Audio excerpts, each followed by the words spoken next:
It can be very, very tempting to say yes and fall into that trap. Yeah, I just think there are so many opportunities, and sometimes you don't know what those opportunities are until you just give something a go. Don't think you have to have everything planned out. Don't think that, this is my specific niche and I'm going to stick to it. Do a shadowing taste day there. I would highly recommend it.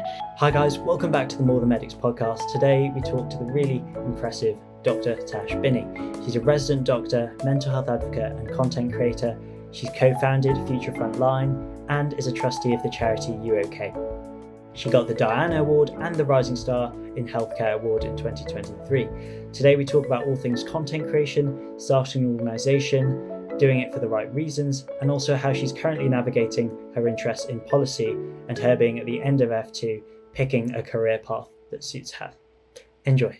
Welcome, Tash, to the More Than Medics podcast. So amazing to have you on. Thank you for making the time for us. We're both long-time followers of yourself, as you said, or it must be for 4 or 5 years now for me at least, probably the same for Yasmin. So really love your content, love what you do. So could we get, I guess, a small introduction as to your journey to medicine and also what you're up to now? Yeah, of course. Yeah. I mean, thank you so much for having me on here. I think what I said before we started recording, but I'll say it again for everyone listening. I think it's really great what you're doing. I think it's really important to speak about all of the other avenues you can take as a medical student and later as a doctor. But yeah, I graduated from medical school last year in 2023. I did an integrated degree, as we briefly spoke about again, in primary care. And I think, yeah, during my time at medical school, I think actually reflecting back in sort of as early as second year, I was very interested in health inequalities. And I suppose the more I went on placement, sadly seeing the effect of, social determinants of health, can't speak. And yeah, the effects of poverty on people's health and sort of, yeah, the wider determinants of health. So I became a little bit more interested in politics and had my eyes opened a little bit when through my elective, which I'd love to speak about a little bit more. And yeah, now I am a resident doctor. Can't use the term junior doctor anymore. Resident doctor working in London. So I'm in my FY2 year and just at the end of my general medical rotation, which has been a bit heavy, but my final nights this weekend.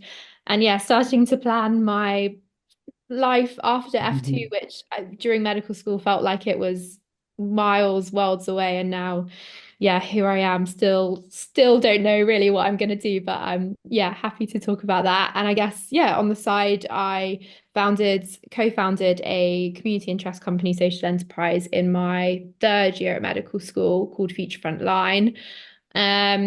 And I was quite unwell with, well, quite is probably an understatement, was very unwell with depression and generalized anxiety disorder during my time at medical school. So kind of took to the internet once I started to feel a bit better to speak openly about that and to help others going through a similar position to know that they aren't alone and it does get better. It can get better. Amazing. Well, you've done so much. So we'd love to get into all the different aspects that you've talked about.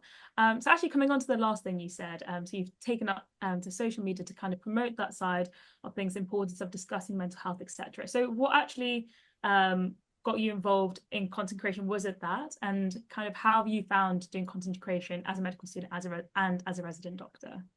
Sure, yeah. So it was during my third year when I became pretty unwell at the start.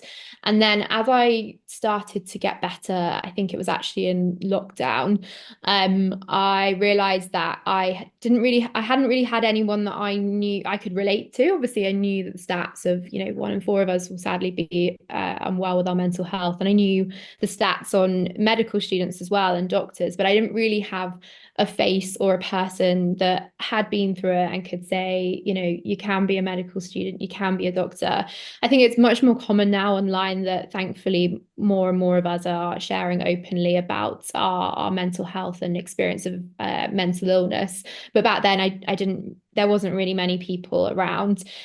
So yeah, I think yeah, my first post was just I'm a third year medical student. I've had depression, generalized anxiety disorder, and previously an eating disorder as a teenager.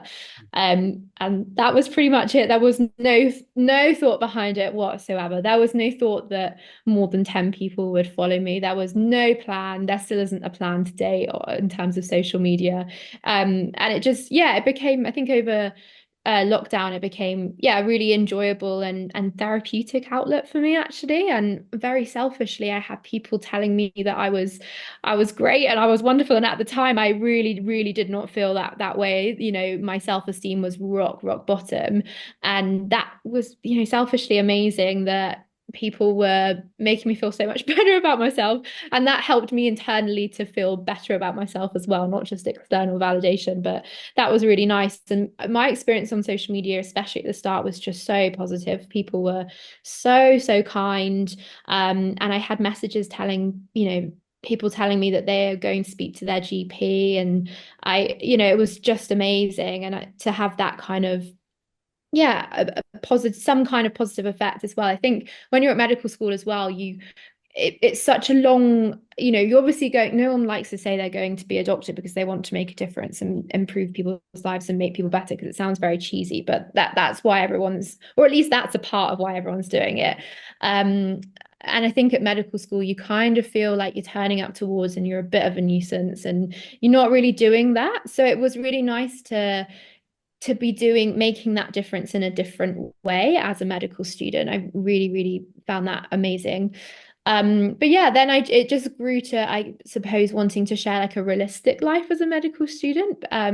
Because not to name names, there were people at the time posting crazy things like how I study, 12 hours a day and stuff, which is not what I was doing. And I did reasonably well at medical school, and I've always been someone that has to probably read things a few more, lots of times before it finally sticks in. But I never did any of those ridiculous hours, and it's definitely not necessary. So I wanted to share like a realistic life as a medical student and share that it's not all, fantastic. There are some down points.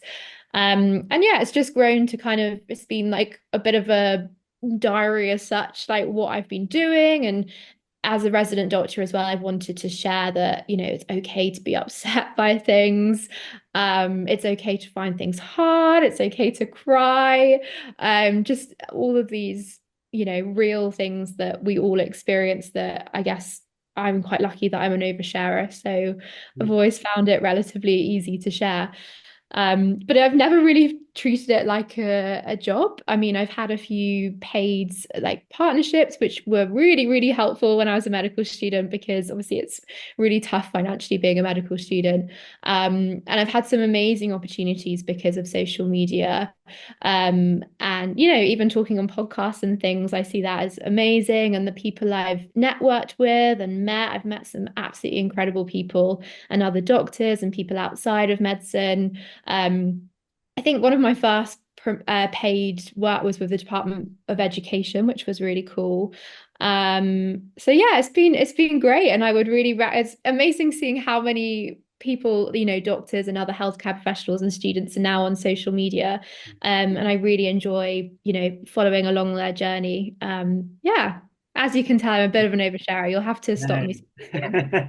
no, it's amazing. And I really like how, you were basically becoming that role model you wish you had, I guess, for, hundreds of and thousands, I'm sure, of other medical students and medics.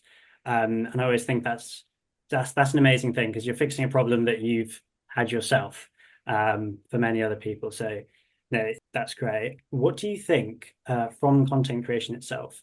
What do you think have been like the positives, like the salient positives, I guess? Also for, medics maybe thinking of starting a little TikTok or a little Instagram account or something.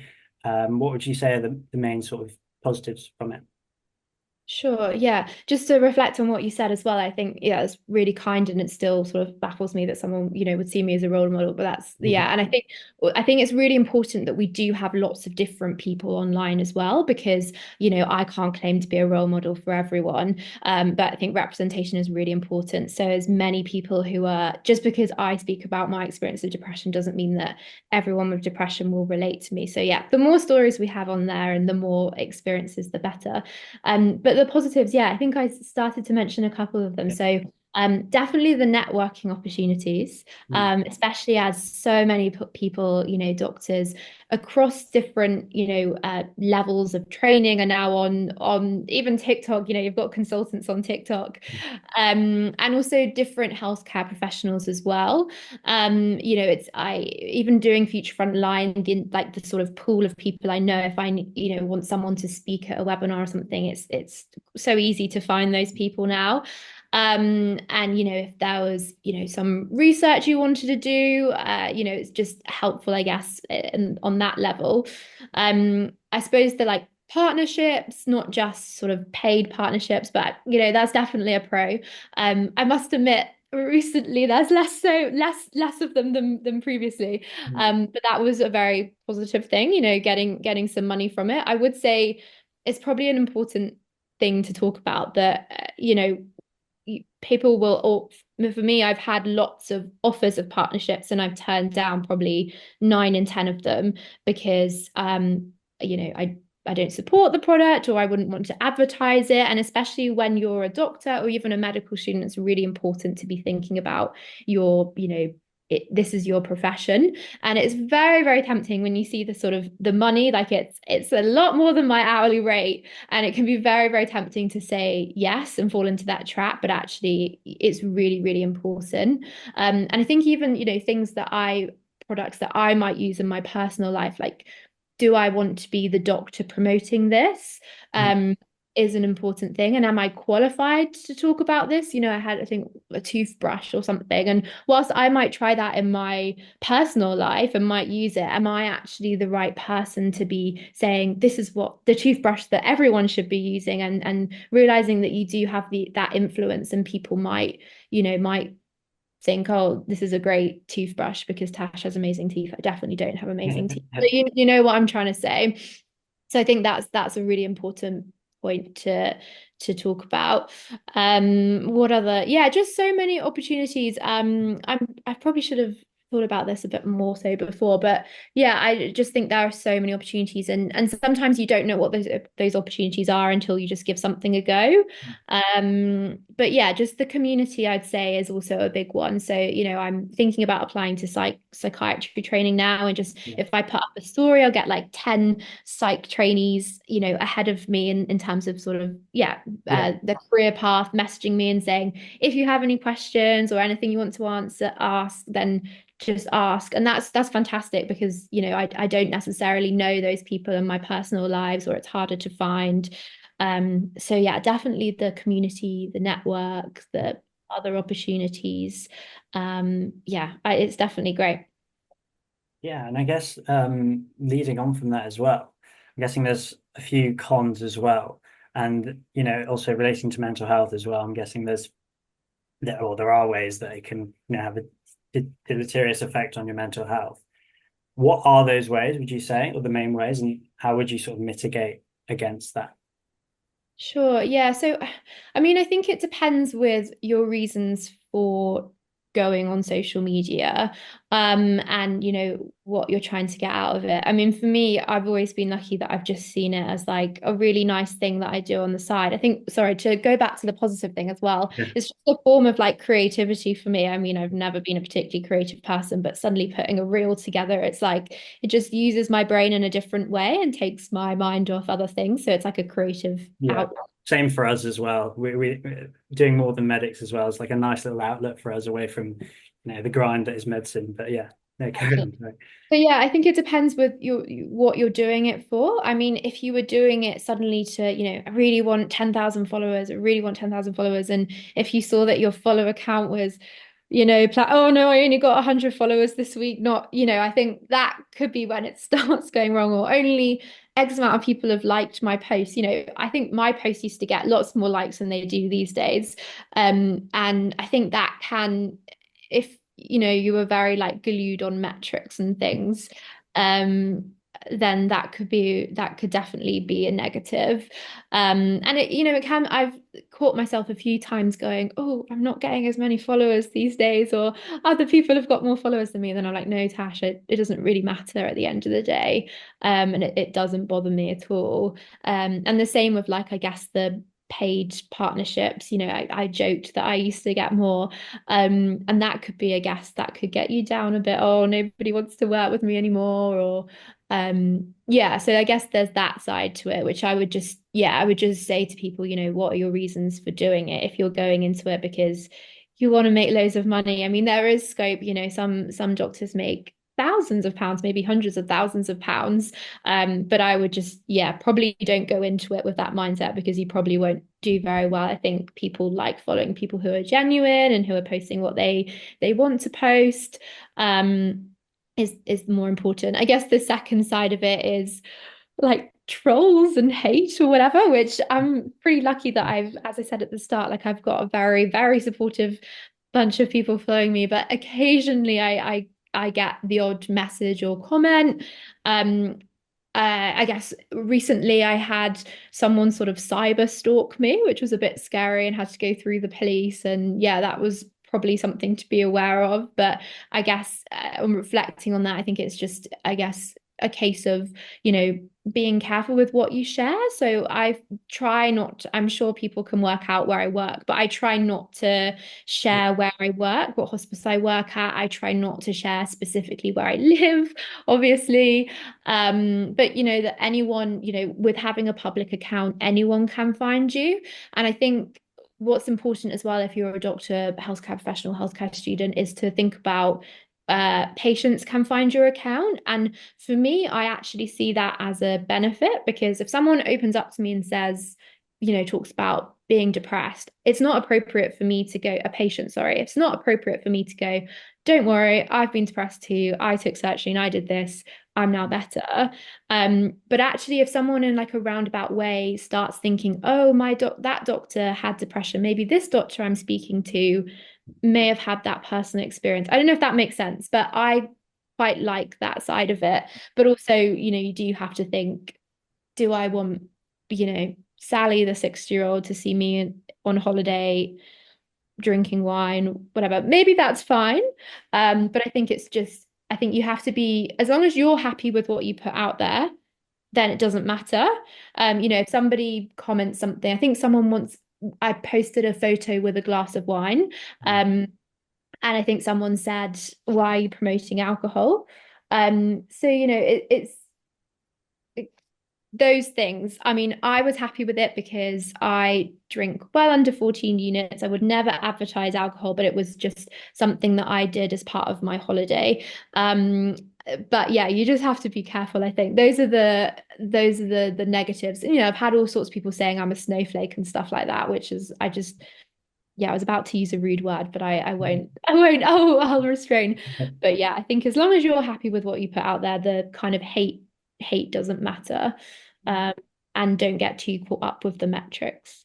Sorry, Yeah. that was a really long-winded answer again. I think that's really important though, because I think it's important for any medics out there, or healthcare professionals who are thinking about creating an account and doing content creation. It's important to understand those pros and cons, so then they can like help mitigate that. And I think one thing I was just reflecting on, based on what you said, is the importance of mindset, in terms of mindset of like, why have you done and created this account? Mindset in terms of, okay, if you see these comments, realizing that as long as you're happy with what you've put out there, that doesn't matter what they think. And always reminding yourself the purpose of why you did it. And like for you, for example, the purpose was to share that realistic day in the life as a medical student and now resident doctor. And I think showcasing that authenticity is so important.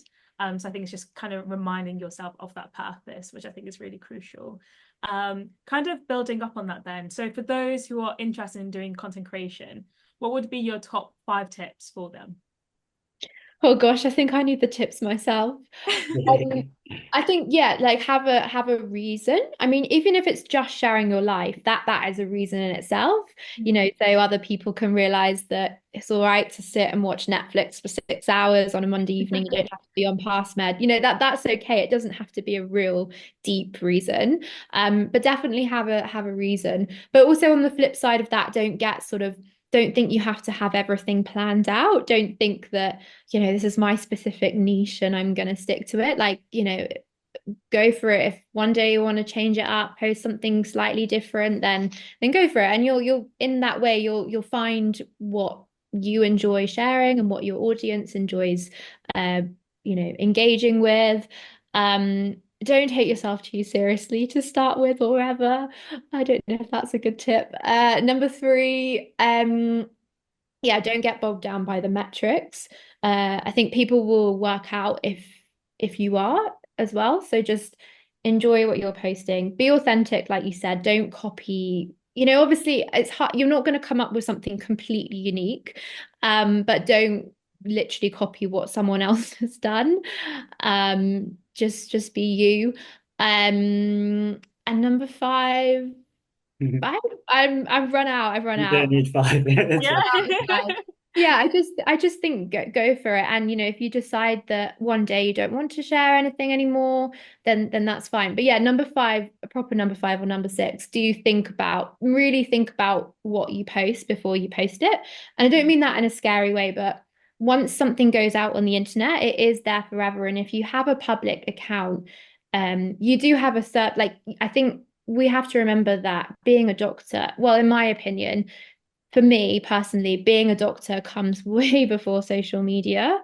So if something is going to even the slightest risk of affecting my professional career as a doctor, I will 100% not do it.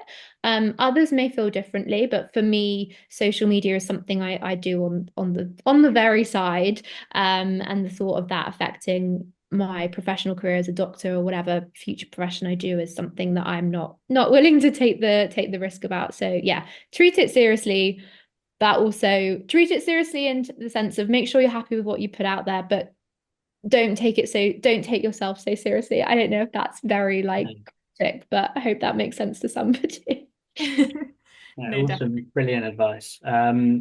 I guess now content creation, we've got the blueprint there. We can shift gears now slightly, I guess, to Future Frontline, which is your community interest company that you founded.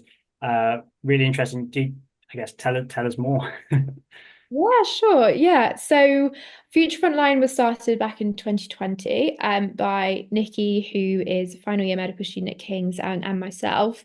And it was very much born, I guess, at a time where lots of people were struggling to get work experience for medicine and other healthcare degrees, and also a time where lots of companies were starting to charge sixth form students hundreds, if not thousands of pounds for work experience, for interview courses, for all of these things, which made us really, really angry to say the least.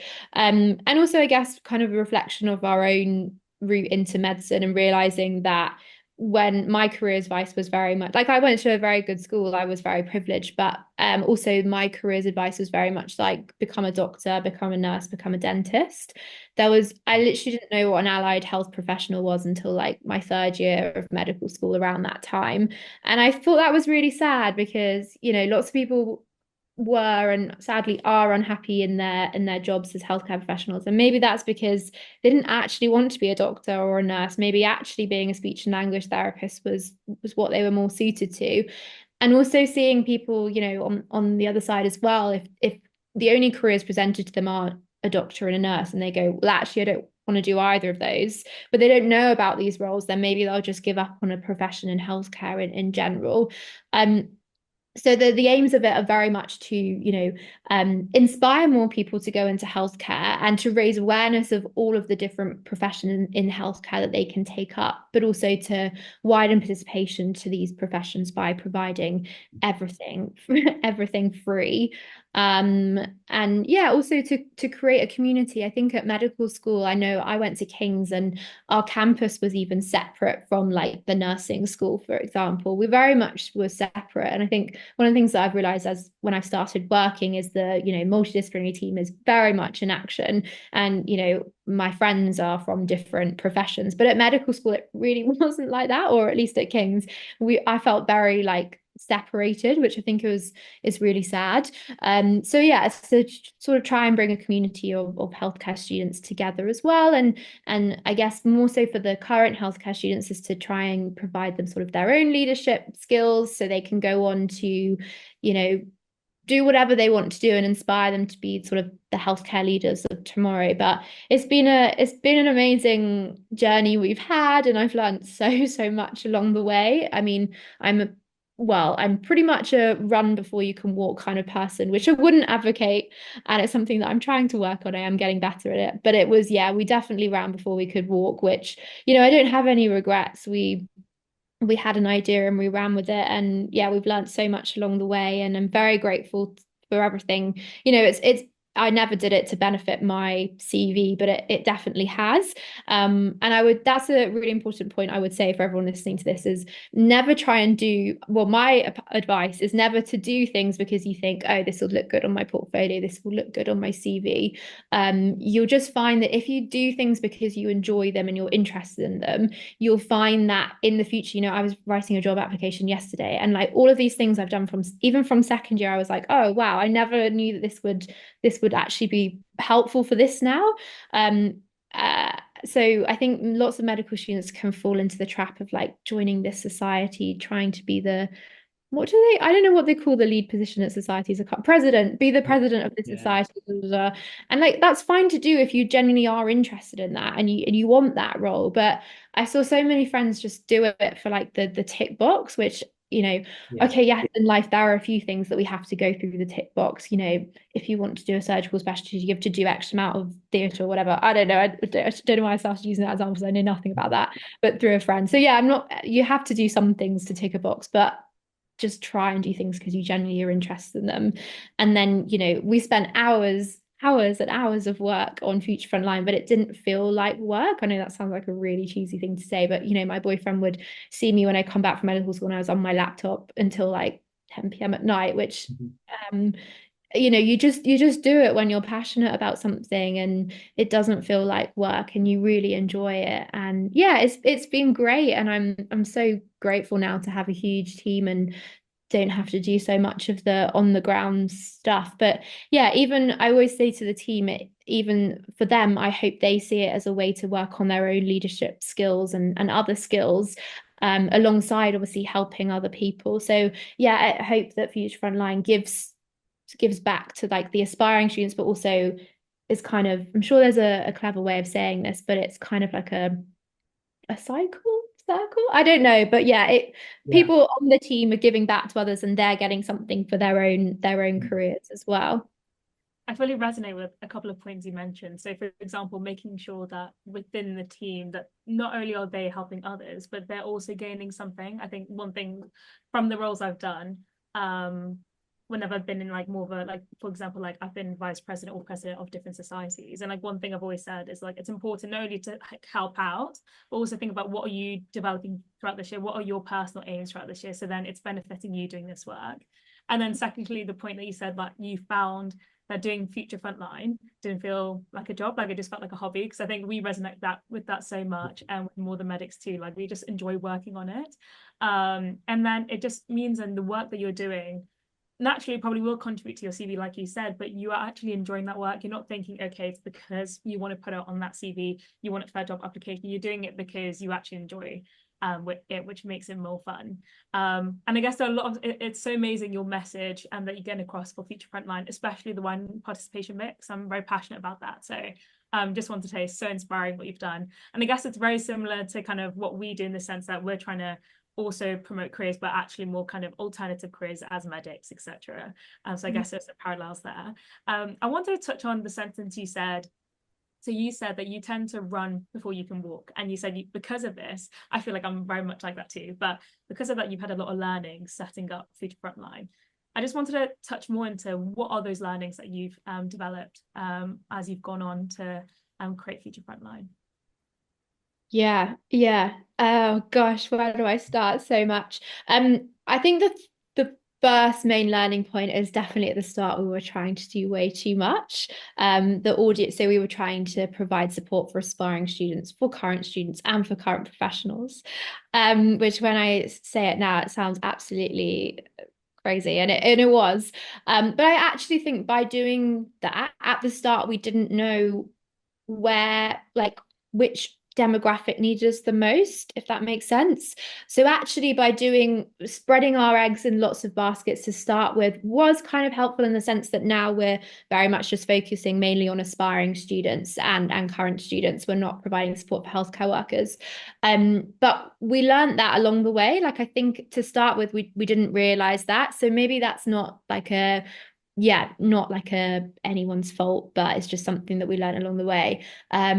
I think sometimes I get like lots of ideas and I very much want to just get stuck in straight away. And yeah, there are like pros and cons of that. I think there's probably a compromise, right? Which I'm probably better at now.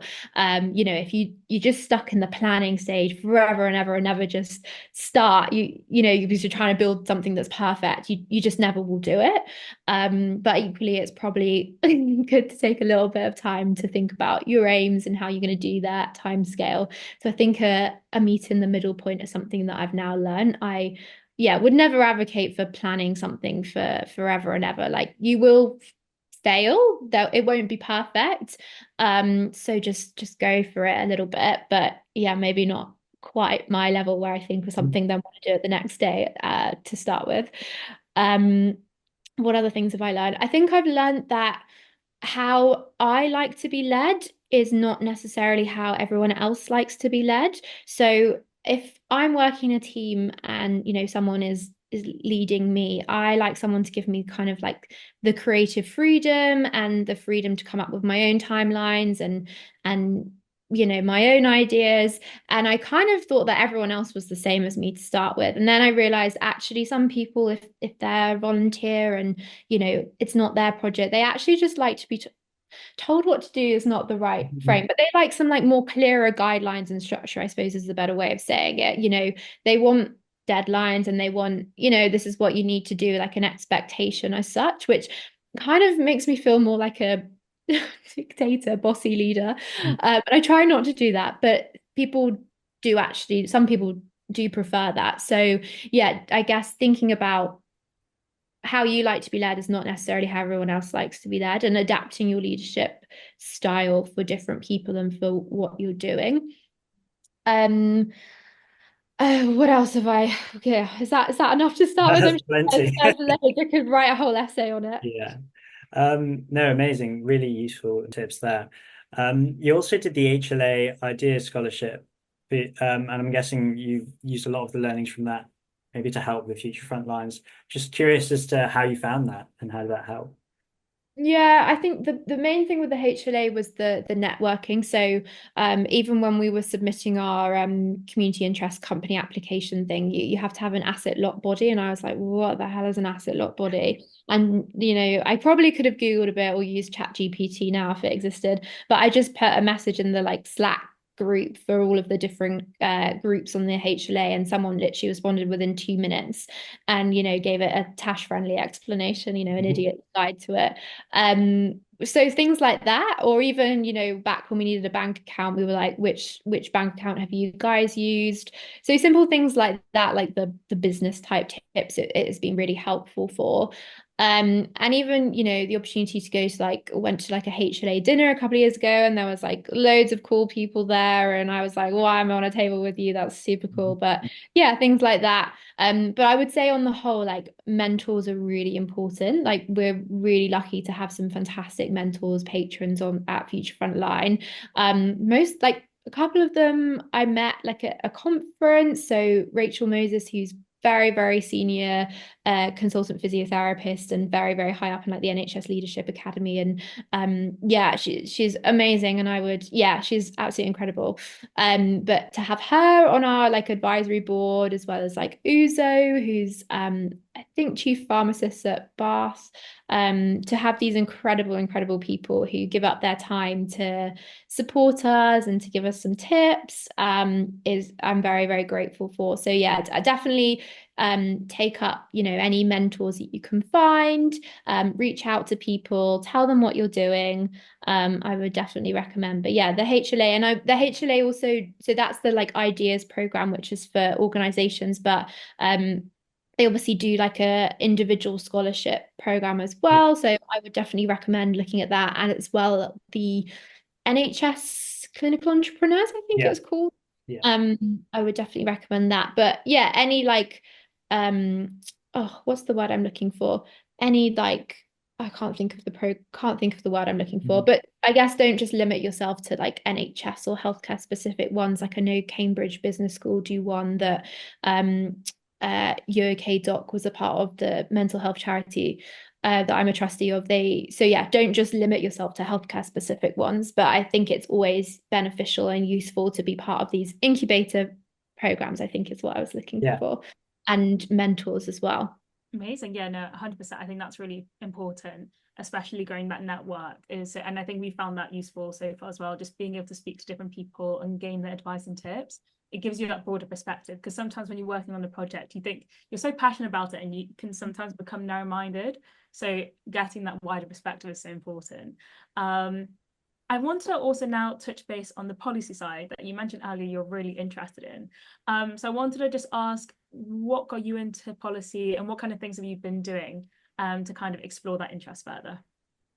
Yeah, sure. So, I think I mentioned at the start, like I've always had a bit of an interest in health inequalities, why they exist and what we can do about them. So I think in my second year, I did a very short, like student selected component in homeless health and how we can best provide healthcare for people who are homeless. So I went to a GP in London that specifically provides primary care for people who are homeless. I think it's called Great Chapel Street. It's an amazing place. Yeah, And I did a placement there actually for one day, but yeah, oh wow, I amazing. had to sign up for it. It was an amazing placement. Yeah, it's amazing. It's such holistic care. If you get the opportunity to do a shadowing taste day there, I would highly recommend it. But yeah, it was from then really that I became more interested in yeah, health inequalities and what we can do about them. As part of my integrated BSc, I looked at sort of the health inequalities that people with a learning disability face, and just yeah, different groups as I went through medical school.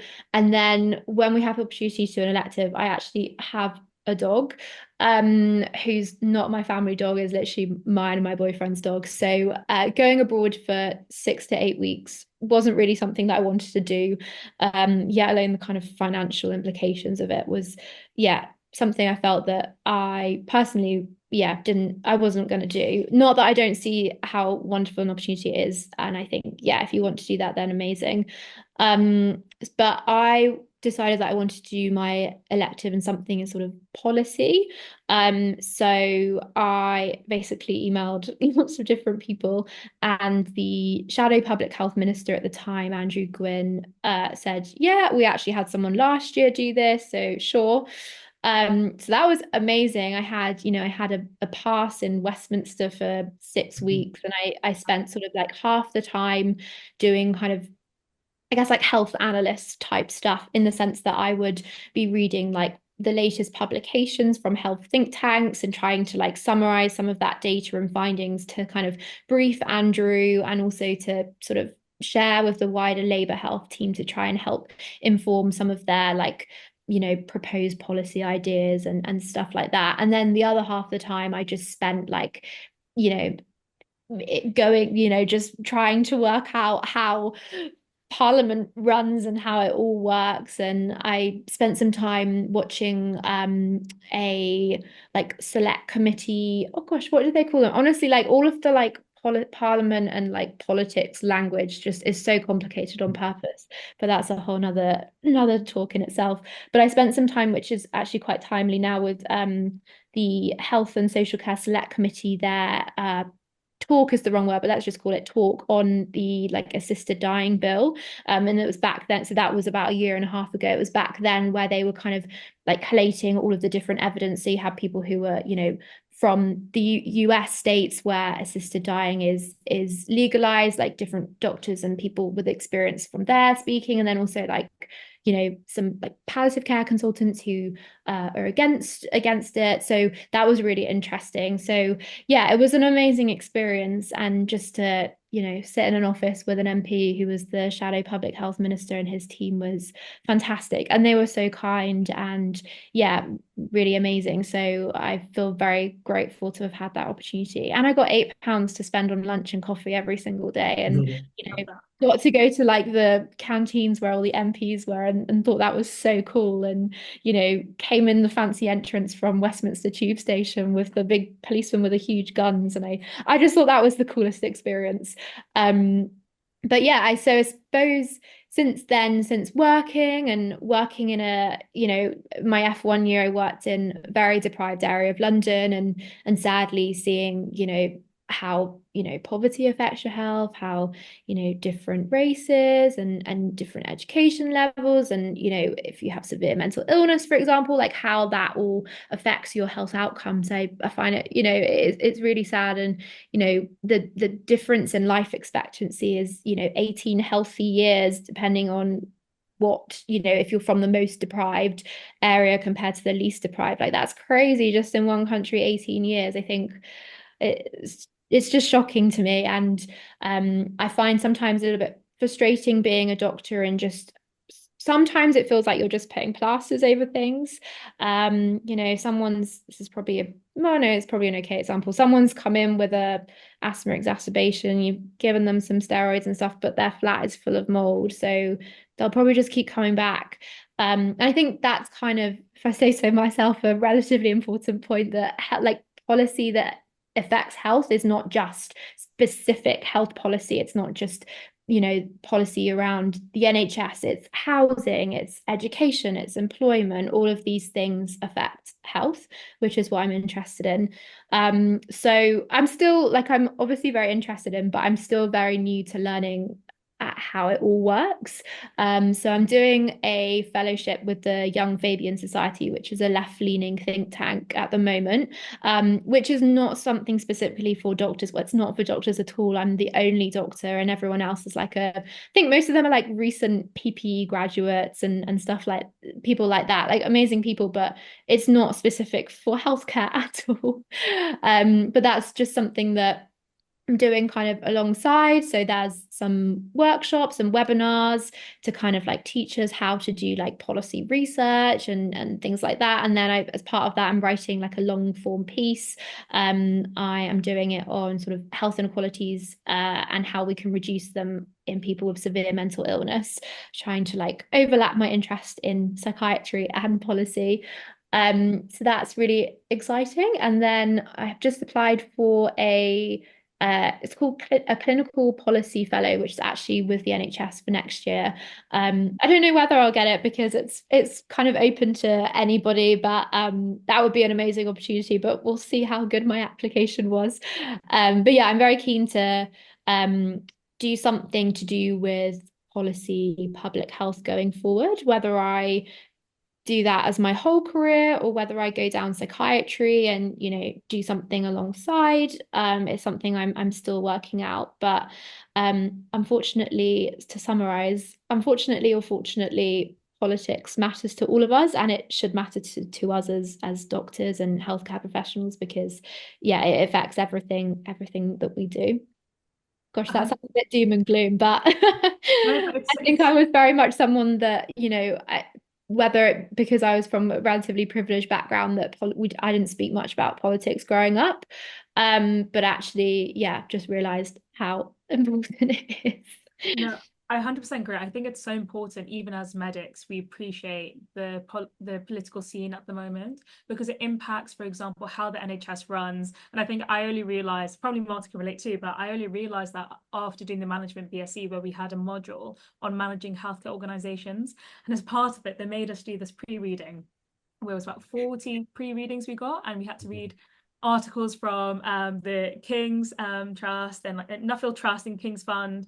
And I thought to myself, I was like, why am I reading all these papers? And then it was only after I was like, this has informed me so much about the health scene, how the NHS works, how we get our finances and funding for medications, how do PCNs work? And obviously now there's talks that PCNs are going to be changed to the neighborhoods. And I was thinking to myself, like, as a medical student, I should be knowing that knowledge. I should have that knowledge, but we're just not taught it during medical school, or that importance of politics or health politics is not kind of emphasized to us at all. But it does affect us in everything we do. So that's one thing I think it's amazing to see how you've gotten involved and the impact you can make, especially with healthcare inequalities. And, you know, like you said, the importance as doctors, we don't just try to treat the symptom, we need to treat the root cause. And a lot of that is to do with the health inequalities, like taking that biopsychosocial approach to care and that holistic opinion. So I was actually at the House of Lords. So when you said about the fanciness of Parliament, I completely agree. I was there just the other day and I was like, wow, this is just unreal. But I'm working with a team, and one of the doctors in the team mentioned a story where he said he was in the A&E department, and there was a patient who came in, has had multiple admissions with kind of panic attack symptoms, and the doctors were like, just send them home, it's fine, send them back to the GP, you know, get them on prescription, all that stuff. But the doctor actually spent an extra 5 minutes with that patient just to actually understand what was really happening. And then they figured out that the patient was actually a teen mum, that their partner had left them, that they were now couch surfing, they didn't have a stable home, etc. And the consultant in the department actually said to the doctor, you know, you're a great doctor, but why did you spend that extra 5 minutes when that was just a simple mental health admission? But actually now, because he spent that extra 5 minutes actually understanding the root cause behind why she kept on readmitting to the department, she's now had stable housing, they've now helped her financially, etc. And they actually, the GP practice 6 months later emailed the doctor saying, like, this is the impact you've had on this patient. And it just emphasizes spending that extra time to actually understand the patient's journey, and taking a holistic approach is so important. But we need to have that understanding about that, and that's why it's important to learn about how to actually, you know, take that kind of biopsychosocial approach to patients. And part of that is understanding healthcare inequalities, which is what you're looking into. So I think that's amazing. You mentioned that there was a lot of jargon that you had to kind of pick up when getting involved in policy. What kind of things did you have to pick up during that time? And also, what things do you wish you learnt what things would you have wished you learnt during medical school that you think it's important that everyone should know about? In terms of policy or just wider? Well, it could be wider. I mean, I probably have to pick my brain when I've got my brain engaged. But yeah, just how like Parliament works. I could try, and I recommended a few books for people that maybe you could put in the notes once I remember the names of them, which helped me. But it's so complicated. And I think if people know that it's built to be complicated, then you don't feel. I think half the reason why people don't engage with politics is because you think you're stupid because you don't understand how everything works. But it's so complicated. So don't beat yourself up for like not knowing how it entirely works. But what do I wish I learned during medical school?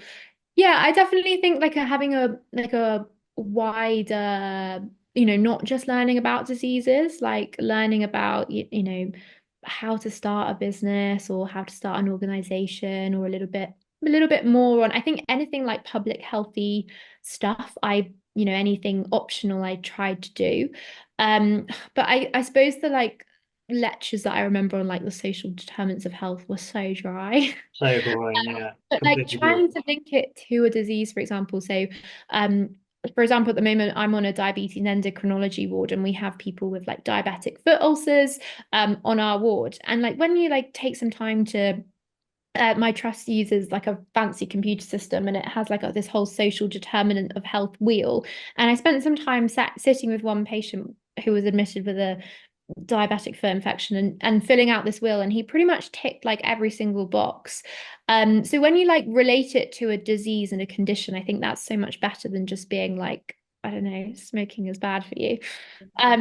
Yeah, trying if universities could try and make it a little bit more exciting and engaging, because I think it is an exciting maybe is the wrong word, but it's a really interesting area, and I think something that every doctor should be interested in. Uh, what else do I wish I learned at medical school? I think it's hard because I think medical schools are training you to be an NHS doctor. Um, I guess one of the things that I've learned is that, you you can do so many other things outside of NHS work. And I guess a lot of the exciting things that I have done have not been like specific NHS built for medical students stuff. Like, for example, this fellowship are doing at the moment, the elective. Like, when I've kind of stepped off the conveyor belt and stepped off this is what a medical student can do as a co-curricular activity, those are some of the things that I've found most fulfilling. So maybe if there was a little bit more encouragement or a little bit more hand holding to get to that, because it's quite hard to find these opportunities, especially when your network is like a medic demographic. You might not be seeing these things on LinkedIn. So yeah, I that's probably a very idealistic view. I don't think that's probably ever going to happen because medical schools are built to put out NHS doctors. But perhaps if they were doing this, more people would stay in the NHS being a doctor alongside doing these things rather than just saying goodbye NHS completely. But yeah, again, that's probably an idealistic viewpoint to have. But yeah, a little bit more business, a little bit more public health stuff would be good. Yeah, I think it's so important. Going back to I guess the social determinants of health and understanding how important that is. I think it makes up. I said it in a previous podcast, and I'll say it again. I think it's 80% or 70% of our overall health outcomes are due to sort of socioeconomic factors and all of these things that we wouldn't think are. Only 20% is your actual clinical stuff. So it's so important, so important. Now I guess we'll move on to is that's leading on from policy and your interest in that. And I know your BSc was primary care, sort of career plans, which is always an uncertain topic. And I think you're at a slight crossroads now in terms of you're off the conveyor belt, so to speak. You have to make a certain sort of a choice, or you don't. You can wait. How are you finding that?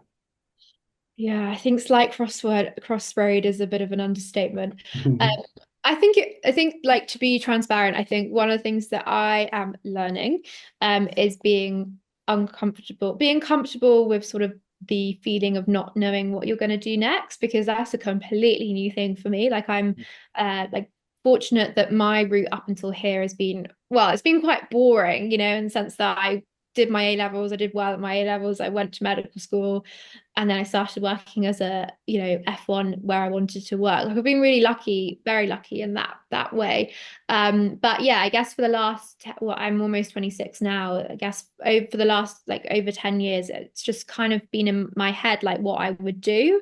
And yes, there's been a few like, oh, won't I get into medical school moments, but there's never really been a moment like this where I'm like, I don't really know what I want to do.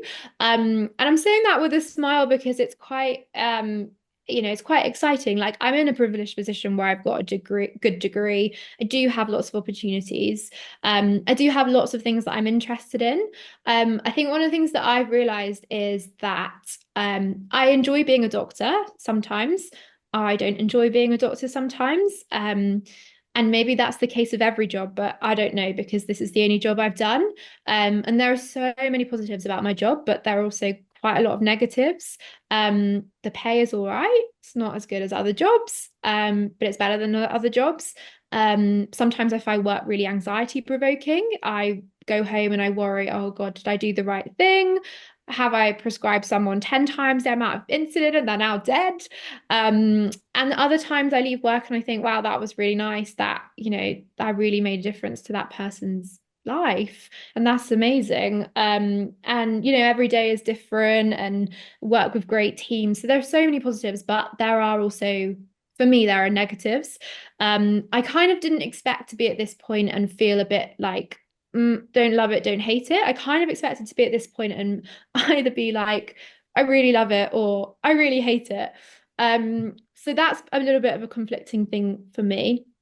And then I guess the other side is I'm really interested in mental health, mental illness.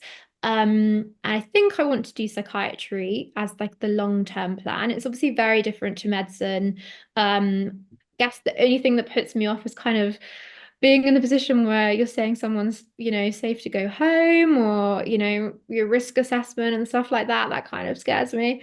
Um, but it's an amazing, amazing specialty in my eyes. And obviously you kind of should never be the one just making that decision. You work in amazing MDTs.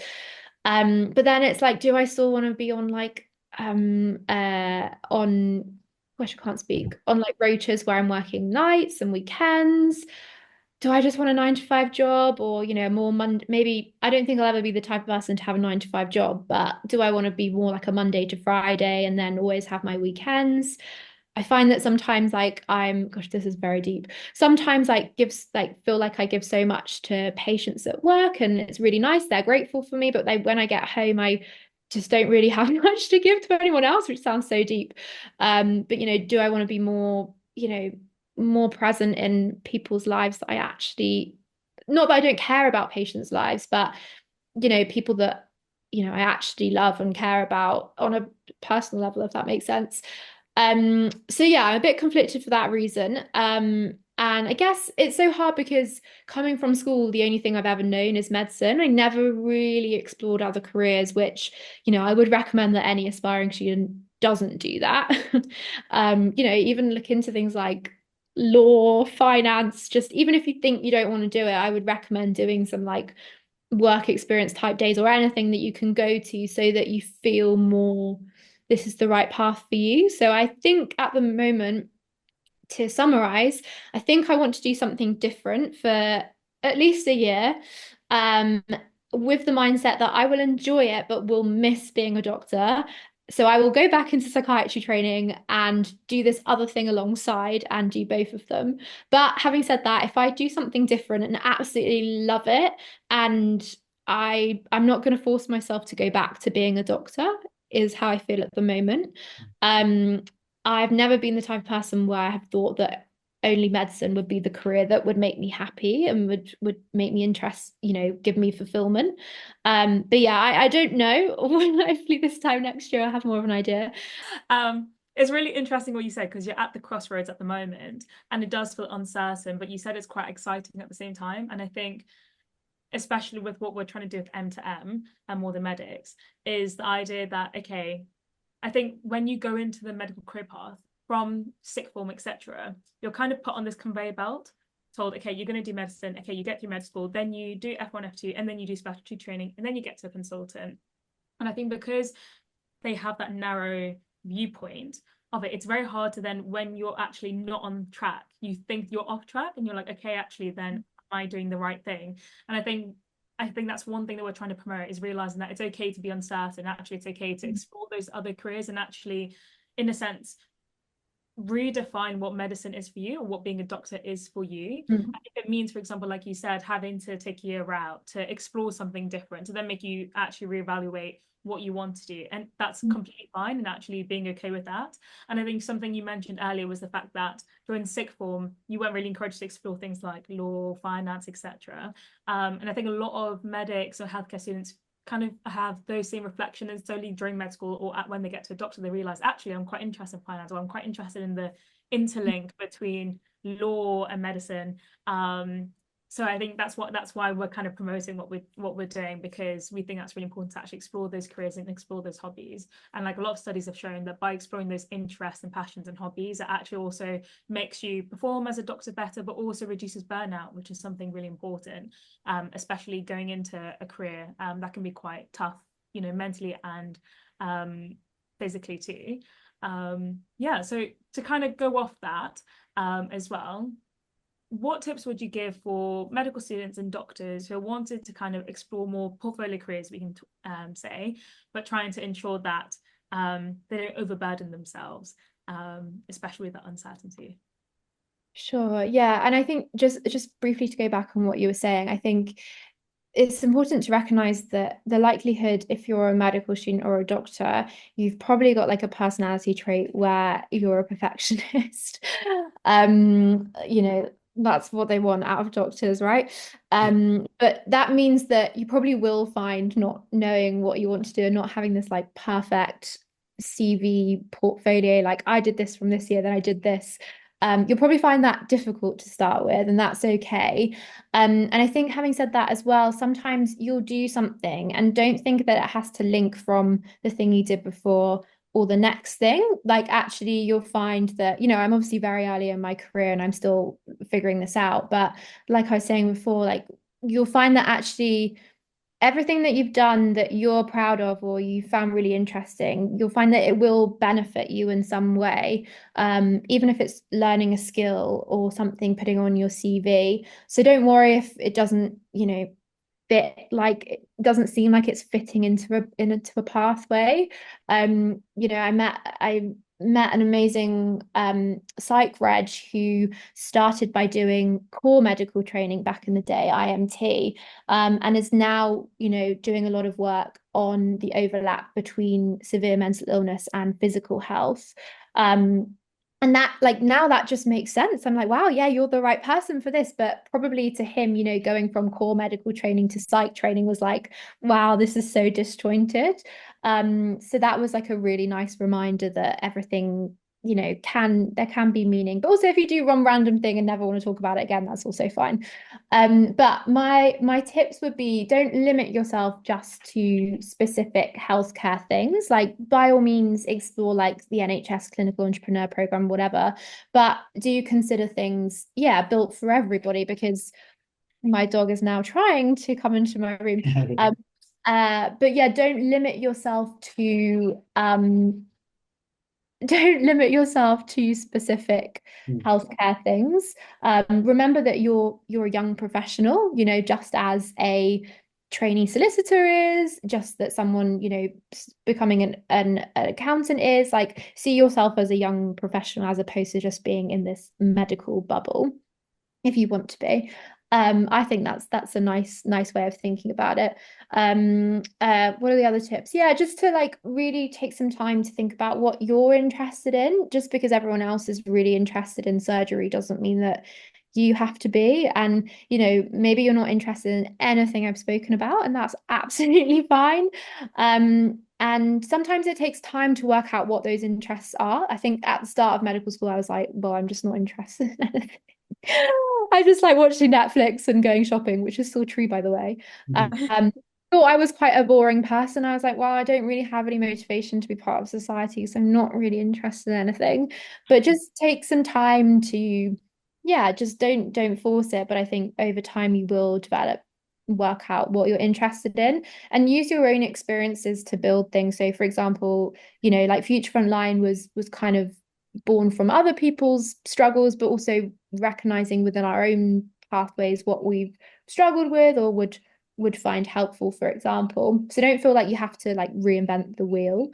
And I guess that's the same with coming up with like organizations, business ideas or whatever. Like don't think that you have to suddenly, have this like amazing USP and like do something that no one else has ever done before. Like, okay, cool, that's amazing if you've got one of those ideas. Um, but it's okay just to do, you don't have to reinvent the wheel, I suppose. And do ask for help. Don't feel like, you have to, like, I co-founded this organization with someone else, and I kind of remember like briefly sharing this idea I had, and then Nikki like messaged me and was like, this sounds great. And I was like, whoa, please do this with me. Like, don't feel like you have to do it all yourself. Like, you'll just get the same amount of brownie points. You'll get the same amount of things to talk about on your CV. It's fine. And build a team, do ask for help, delegate stuff. And remember that there's like space. I'm a huge believer in that there is space for us all to succeed. And, if you find something, a resource that's helpful and you share that with, or like an opportunity, like a job role, and you share that with someone who you think will find it helpful as well, that's not going to disadvantage you. Like, so and then, in a few weeks' time or a month's time, that person will probably share something with you. So don't feel like you have to guard everything for Yeah. yourself. There is room in this world for us all to succeed. And you just don't know where that person in 5 years' time might be. If you've helped them now, they'll probably help you. And I've had that so much already. So yeah, be a team player in every sense. Yeah, I Yeah. think it's been shown, time and time again that I think that what you're talking about is sort of like integrative approach rather than a distributive approach. Like if you have a pie, I guess the pie can expand. You don't have to give certain amounts to everyone, and you're only left with a small amount. You can expand that, and by forming new connections, not seeing it as if you're giving something away, more so you're collaborating, you're helping each other. That's the best way to look at it. Yeah, great. Really good advice there. That was packed. Um, I guess maybe to finish now, we'd love to hear your advice maybe for med students, or maybe we'll split it, med students and like F1s and F2s, your like mental health tips potentially. Sure. Yeah. I remember as a first year going to like one of the introduction weeks on like, oh, you're all going to struggle with your mental health at some point. And I was like, oh, yeah, yeah, I've been there, done that. I'm fine now. Got the t-shirt. Um, and I definitely had in my head, even having had an eating disorder, I still had this like stigma of like who gets depressed, who struggles with their mental health, who gets a mental illness. Um, and even when I became unwell of depression, I probably still had that stigma in my head, which is why I found it so hard to accept help because I was like, well, yeah, I just didn't believe that I could be that person with depression. I was like, well, I'm a really bubbly and happy person, and I am, but I was just unwell. I was going to use a physical health analogy there, but it probably wouldn't be very good. Mhm. But yeah, I think just recognize first of all that anyone can sadly become unwell with their mental health, but just in the same way as your physical health, and also people can become unwell with their mental health and get better, like people with a physical health illness. And even if it's something, more chronic, like the equivalent of diabetes, people can live very healthy and happy lives with diabetes. If it's a mental health condition, for example, bipolar disorder that maybe you'll have to live with your whole life, but that doesn't mean to say that you can't live the same, very similar life to someone without that disorder. Or it doesn't mean, or, on the flip side, like having depression, although sadly we know that recurrence rates are high, but some people never have another recurrence. So yeah, it can affect anybody, it's important. The second thing is to realize that should not affect your career as a doctor. This was something that I was really, really nervous about. I was like, oh, I'm going to be thrown out of medical school. I can never be a doctor. I would recommend reading the GMC advice because I'll probably butcher it. But to summarize it or to paraphrase it, the main thing that GMC wants you to do is to have awareness and recognize that you have a mental illness or you're struggling, and to be honest about that. So, tell your medical school to make sure that you're like, they want you to be getting help for that. They don't want you to be pushing through without having any therapy or medication or whatever it is that you need. And to recognize if you need some time away. I think, if you're not sort of healthy that day to go to placement or whatever, which is probably less important. The first two ones are probably what will affect most people. So yeah, just I think lots of people can be so scared by the GMC. And just I think the most important things, if you're being honest and open from day one, then the likelihood of it being a problem is very slim. um and what else? Yeah, just remember, I think what helped me, like I had so much internal stigma. I think what helped me was to think, so for example, I really didn't want to take an antidepressant. I was like, no, that's gonna make me loopy and all these bad words. No, that's going to completely change me as, oh, my dog successfully opened the door. Mhm. That's going to change me as a person. I'm gonna be addicted to this medication. I'm never gonna come off it.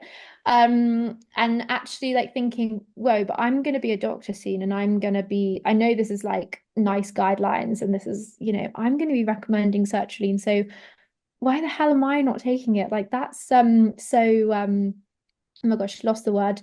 When you recommend something, but you wouldn't do it. I can't think. Hypocritical, maybe. Hypocritical. Yeah, that's so like hypocritical of me. Like, so I was like, oh, maybe I'll just like try this and like see what it's like. And maybe it is terrible and I'll never want to recommend it to my patients, but maybe it'll be all right. So sorry, this is a very long-winded answer again. But yeah, to summarize my final tip, it would be to like try anything that's like recommended to you by obviously a doctor. Try different forms of therapy, try medication. Because I took an SSRI, I took it for a couple of years, I don't know, but I don't take it anymore, and it didn't change me as a person. I always describe the antidepressant as something that helped me to get out of bed. And then once I was out of bed, I could then engage with therapy. I could then do all the other things that we know are good for your mental health, like seeing friends, playing sport and stuff. But without that SSRI, I could not do the rest of that. So antidepressants, in my opinion and in my personal experience, are not the sole answer. But they definitely helped me so, so much. Yeah, but unfortunately, it's something that we all will probably be affected by in our lifetime. But yeah, it's not something that has to stay with you forever. And if anything, I mean, the question of like, oh, does it make you a better doctor is a bit of a controversial one. Who's to say that I will be a better doctor seeing someone with depression as opposed to a colleague who hasn't had depression? I don't know, but some people will go, oh, you're a much better doctor for it. I don't know. I don't have a fully formed opinion on that one, but it definitely is. It gives you, you can relate to people who are struggling in any form. You can emphasize maybe a bit better, but yeah, it's made me more grateful for everything now, and my mental health is never ever something that I take for granted now. It's something that I always have to work on. But I am very grateful that I'm, yeah, back to bubbly, can't stop talking to Tash. And we love to see that. Thank you so much for all that advice. And I really just reflect. I love that last sentence you said. Mental health is something that you always will work on. It's that Just like idea. physical health, right? Yeah, it's never like a switch on, switch off. There's ups and downs, but you work on it. And I think making sure you do it in a supportive environment and reaching out whenever you can, I think it's really important. To finally end off this amazing conversation, honestly, I'm still reflecting on all the things that you've been saying. Would you be able to share any socials? So how can people get in contact with you? Yeah, sure. So if you want to get in contact with me, I'd recommend emailing me. It's drtashbinnie@gmail.com, because I'm so bad at, as all my friends and family will know, I'm so bad at replying to messages. And yeah, Instagram, it will just get lost in random people messaging me. But yeah, if you did want to ask me anything specific from the back of this podcast, I'd be more than happy to let me know that you heard about whatever you heard in this podcast, and I'd be, yeah, delighted to chat more. But otherwise, if you want to follow me for the journey of what on earth I'm going to be doing with the rest of my career, then you can follow me on Instagram and TikTok. I think it's Dr. Tash Binnie, Binnie, or on LinkedIn if you're that way inclined. Those are probably the main routes. Back in the day, used to post on YouTube, but must admit, do not have the time and energy for that anymore.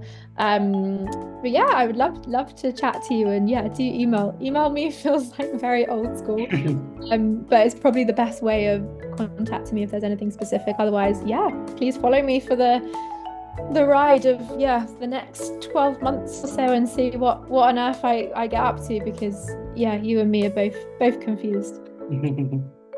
Awesome. Thank you so much, Tash. We'll finish the podcast now, I guess.